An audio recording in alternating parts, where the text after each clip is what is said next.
ఎరువుల కొరత సమస్య పరిష్కరించాలని జిల్లా వైసీపీ అధ్యక్షుడు ధర్మాన అన్నారు. జిల్లా పరిషత్ సమావేశ మందిరంలో నిర్వహించిన మీకోసం ప్రజా పరిష్కార వేదికలో సోమవారం కలెక్టర్ కి వినతి పత్రం అందజేశారు. అనంతరం ఆయన మీడియాతో మాట్లాడారు.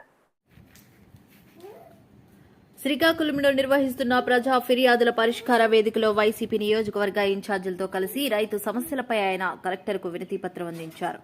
ఎరువుల పంపిణీలో చాలా అన్యాయం జరుగుతుందన్న ఆయన వైసీపీ ప్రభుత్వంలో రైతు భరోసా కేంద్రాల ద్వారా రైతులందరికీ ఎరువులు అందించామన్నారు.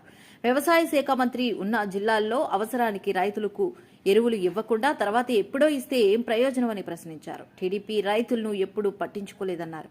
చంద్రబాబు నాయుడు పరాకున చెప్పారో లేక మనసులో ఉన్నది చెప్పారో కానీ తమ ప్రభుత్వంలో రైతాంగానికి ఏమీ చేయమని చెప్పారన్నారు. శ్రీకాకుళం జిల్లాలో అధిక శాతం మంది రైతులే అని, వ్యవసాయం పైన ఆధారపడ్డ రైతులందరికీ సకాలంలో సాగునీరు, ఎరువులు అందించాలని ప్రభుత్వాన్ని కోరారు. చెప్పడం జరిగింది. ఏదేమైనా చాలా అన్యాయంగా ఎరువులు పంపిణీ జరుగుతోంది. గతంలో మనం రైతు భరోసా కేంద్రాల ద్వారా చాలా ఫ్రీక్వెంట్గా రైతులకి ఎక్కడ ఇబ్బంది లేకుండా సఫిషియెంట్గా మనం మెన్యూస్ ఇవ్వడం జరిగింది. అటువంటి పోకడ ఈవేళ ఏం లేదు. మరి సాక్షాత్తు వ్యవసాయ మంత్రి గారు ఇక్కడ శ్రీకాకుళం జిల్లాలో ఉన్నారు. రైతులకి అదును పదును, రైతు అన్నది వ్యవసాయం అదును పదును. ఒక సక్రమమైన టైంలో అందించలేకపోతే ఎరువులకు ప్రయోజనం కూడా లేదు. ప్లాంటేషన్ వేసేటప్పుడు దమ్ములో మనకి సహజంగా ఎరువులు కావాలి కొన్ని. ఆ ఎరువులు అన్నవి ఇప్పుడు అందటం లేదు రైతులకి. అలాగే నీరు కూడా ఆ ప్రాంతం అంతటికి కూడా నీరు లేదు. మా ప్రాంతంలో కూడా ఎక్కువ వీటికంతటికీ నీరు అందట్లేదు. ఇవన్నీ ప్రధానమైన సమస్యలు అనేకం ఉన్నాయి. ఈ అన్ని సమస్యలు తీర్చే దిశగా ఒక రిప్రజెంటేషన్ వైఎస్ఆర్ పార్టీ తరఫున మా జగన్మోహన్ రెడ్డి గారి నాయకత్వంలో మరి కోఆర్డినేటర్స్ అందరూ కలిసి ఇవ్వడం జరిగింది.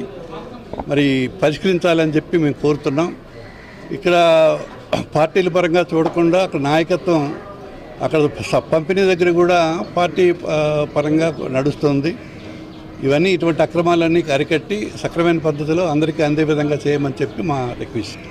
ఖచ్చితంగా జరుగుతున్నాయి సార్. రైతు అన్నదానికి ఒక ప్రధాన వ్యక్తిగా టీడీపీ ఎప్పుడూ భావించలేదు. మొన్న ఏదో స్ట్రోలింగ్ కూడా చూశాను నేను. మా ప్రభుత్వంలో రైతాంగానికి మేమేం చేయమన్నట్టుగా స్వయంగా చంద్రబాబు నాయుడు గారే చెప్పారు. మరి పరాకం చెప్పారో లేకపోతే మనసులో ఉన్నటువంటి మాట బయలుపెట్టారో తెలియదు, కానీ మాట్లాడే విధానం అయితే మాత్రం పూర్తిగా రైతుకు వ్యతిరేకంగా ఉంది. రైతు అనేవాడు ఒక ప్రధానమైనటువంటి వ్యక్తి. ఈ రాష్ట్రంలో కంటే కూడా ఈ జిల్లాలో తీసుకుంటే చాలా పెద్ద శాతం వ్యవసాయం మీద ఆధారపడినట్టు వ్యవసాయ రైతు కూలీ, రైతు ఆధారిత జనాభా చాలా పెద్ద సంఖ్య ఉంది. ప్రధానమైనటువంటి వృత్తి వ్యవసాయం కనుక దీనికి అవసరమైనటువంటి సకాలంలో నీరు, సకాలంలో ఎరువులు ఇవి ఖచ్చితంగా ప్రభుత్వం బాధ్యత వహించాలి. మరి దానిలో వాళ్ళు పూర్తిగా వైఫల్యం చెందారని మేము భావిస్తున్నాం.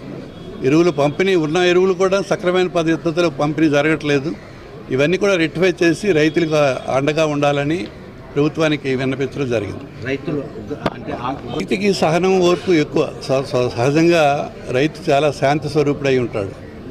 తన వృత్తి అటువంటిది, చాలా కష్టంతో కూడినటువంటి వృత్తి. కానీ కడుపు పండినటువంటి రైతుకి మరీ ఇబ్బంది జరిగితే ఖచ్చితంగా తిరుగుబాటు జరుగుతుంది. మరి ఆ పరిస్థితులు రాకుండా చూడాలని కోరుతున్నాం, కానీ ఆ తిరగబడాలని దానికి ప్రభుత్వం స్పందించడం కరెక్ట్ కాదు.